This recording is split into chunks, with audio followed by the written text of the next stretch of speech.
नमस्कार, आप देख रहे हैं एवन न्यूज। मैं हूं आपके साथ साक्षी। आइए रुख करते हैं तमाम बड़ी खबरों की ओर।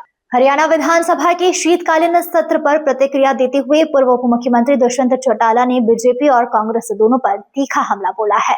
उन्होंने कहा कि सत्ता पक्ष और विपक्ष मिलकर सदन की कार्यवाही का मजाक बना रहे हैं और जनहित से जुड़े अहम मुद्दे पूरी तरीके से गायब है। दुष्यंत चौटाला शनिवार को झज्जर में धन्यवाद दौरे के दौरान पत्रकारों के बीच बातचीत कर रहे थे। इस अवसर पर दुष्यंत चौटाला और जेजेपी प्रदेश अध्यक्ष ब्रज शर्मा ने जनाला रैली की सफलता के लिए पार्टी कार्यकर्ताओं का आभार व्यक्त किया। उन्होंने चौधरी ओम प्रकाश चौटाला की पुण्यतिथि पर उन्हें श्रद्धांजलि अर्पित करते हुए कहा कि वे उनके विचारों को आगे बढ़ाने का कार्य करते रहेंगे। साथ ही भगत सुरसेन की जयंती पर पुष्प अर्पित किए गए। पत्रकारों के सवालों का जवाब देते हुए दुष्यंत चौटाला ने कहा कि विधानसभा में कांग्रेस द्वारा लाया गया अविश्वास प्रस्ताव विफल होना इस बात का प्रमाण है कि विपक्ष सरकार के साथ मिलकर काम कर रहा है। उन्होंने कहा कि न सत्ता पक्ष को और न ही विपक्ष को जनता की समस्याओं की चिंता है। प्रदेश की कानून व्यवस्था बदहाल है और लेकिन इस पर कोई ध्यान नहीं दिया जा रहा है। उन्होंने कहा बीजेपी सरकार की नाकामियों से प्रदेश का हर वर्ग दुखी है।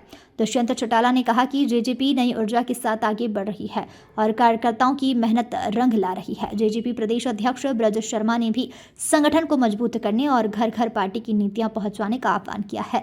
इस मौके पर बड़ी संख्या में पार्टी के पदाधिकारी और कार्यकर्ता मौजूद रहे। नौवां जिला झज्जर का था। पार्टी के स्थापना दिवस के अंदर सारे साथियों ने बहुत मेहनत करी।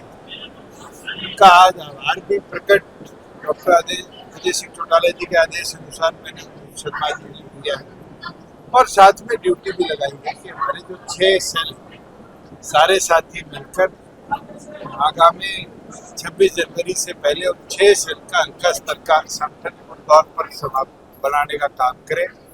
और मुझे खुशी है कि 20 से ज़्यादा संख्या से लोग झज्जर जिले से जुराना पहुँचे थे और कहीं ना कहीं जुराना के उस 8वें स्थापना दिवस के जोर से प्रदेश में जो परिवर्तन की जरूरत थी उसकी रूपरेखा का पहला और मैं मानता हूँ जिस तरीके की विफल सरकार प्रदेश में चल रही है, जिस तरह लॉ एंड ऑर्डर का बदहाल स्थिति अब प्रदेश में देखते हैं, आज जनता इस सरकार से नाराज है और कहीं ना कहीं संगठन की गतिविधियों से वापिस जननायक जनता पार्टी के साथ उसी कांग्रेस ने तो एक दिखावा किया वंदे मातरम और अविश्वास प्रस्ताव लाया। आप खुद उठाकर देखो कि जिस सरकार के पास 55 विधायक है, 54 विधायक है, उसके खिलाफ अविश्वास प्रस्ताव लाकर वो क्या दर्शाना चाहते हैं। और तो और वहां जाकर जो जनहित के मुद्दे थे, जनता को प्रताड़ित कर रहे मुद्दे, तो उन पर चर्चा ही नहीं हुई।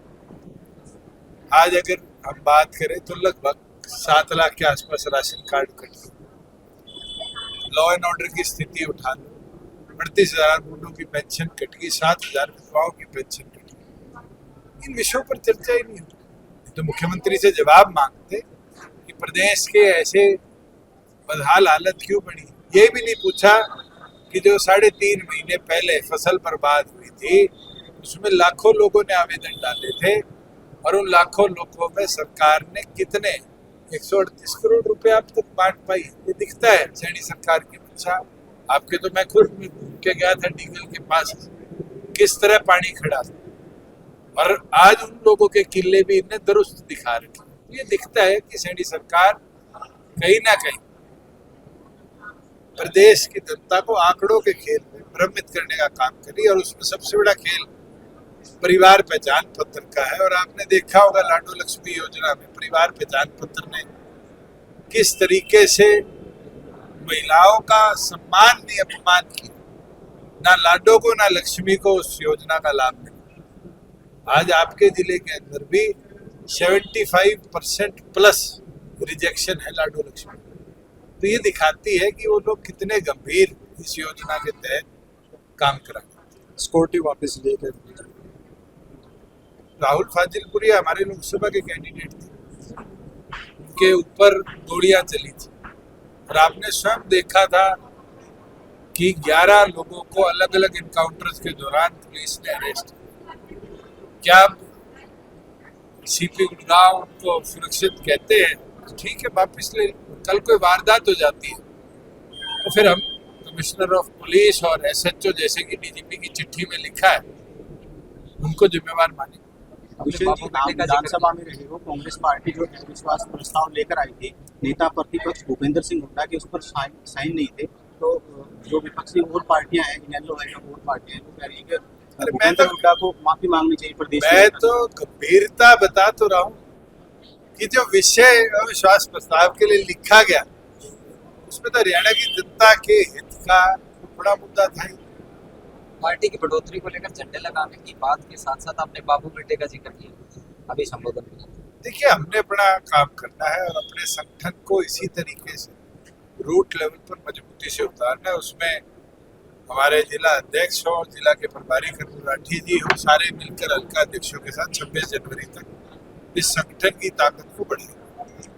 ठीक। विजय जी, भाजपा महिलाओं के सम्मान की बात करती है, जो उनके सहयोगी दल है वो भी कहते हैं, और जो बिहार के मुख्यमंत्री नीतीश कुमार, उनकी जो वीडियो वायरल हो रही है, जो महिला का वो पल्लू खींच रही है, क्या कहें? पल्लू नहीं था, बुर्का। जो बुर्का खींच घटना है और सबके लिए शॉकिंग घटना है।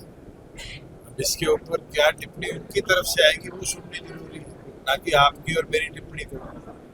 जो घटना हुई है वो सबको चिंतित। फिलहाल खबरों में इतना ही। तमाम खबरों के लिए बने रहिए हमारे साथ।